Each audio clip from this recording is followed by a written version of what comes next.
Nusa Tenggara dikenal juga dengan sebutan Kepulauan Sunda Kecil, yang berarti gugusan pulau-pulau yang berada di tenggara Indonesia. Kepulauan Nusa Tenggara kini terdiri dari 3 provinsi, yakni Bali, Nusa Tenggara Barat, dan Nusa Tenggara Timur.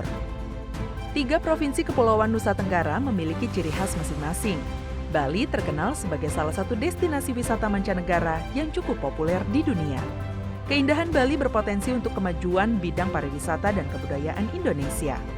Dengan keterwakilan suara rakyat Bali di parlemen, diharapkan memberikan dampak untuk perkembangan Bali.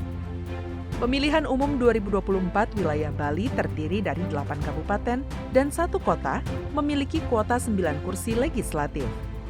Hasil perolehan kursi parlemen di Provinsi Bali yang berhasil raup 9 kursi parlemen. Di daerah pemilihan Bali, Partai PDIP kembali berhasil berada di posisi dominan.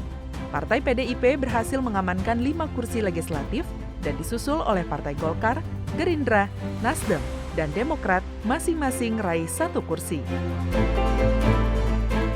Hasil perolehan kursi DPR RI di Provinsi Bali menunjukkan dukungan masyarakat Bali terhadap politik Indonesia.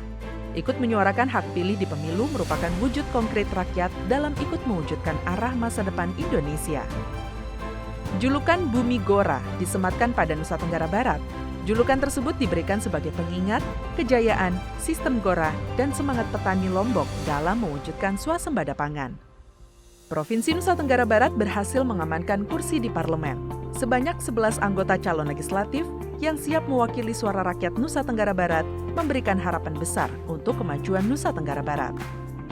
Siapa saja partai politik yang berhasil menuju ke Senayan dari daerah pemilihan Nusa Tenggara Barat 1?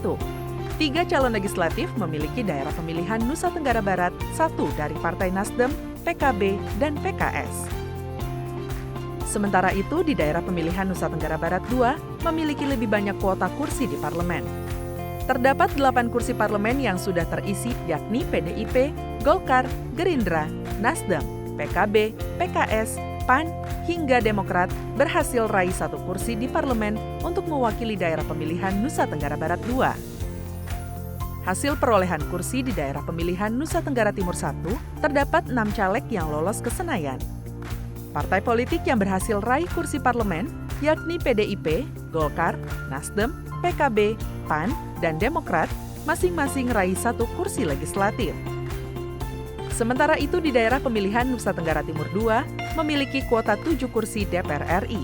Persaingan ketat 18 partai politik untuk mendulang keberhasilan pemilihan calon legislatif 2024. Hasil resmi dari KPU, Partai Golkar kembali menjadi posisi terkuat dengan raih 2 kursi parlemen. Partai lain yang lolos melenggang ke Senayan, yakni Partai PDIP, PKB, Gerindra, Nasdem, dan Demokrat yang berhasil raih 1 kursi parlemen. Hasil perolehan kursi DPR RI 2024 di Nusa Tenggara mencerminkan semangat dan harapan masyarakat untuk kemajuan masa depan Indonesia.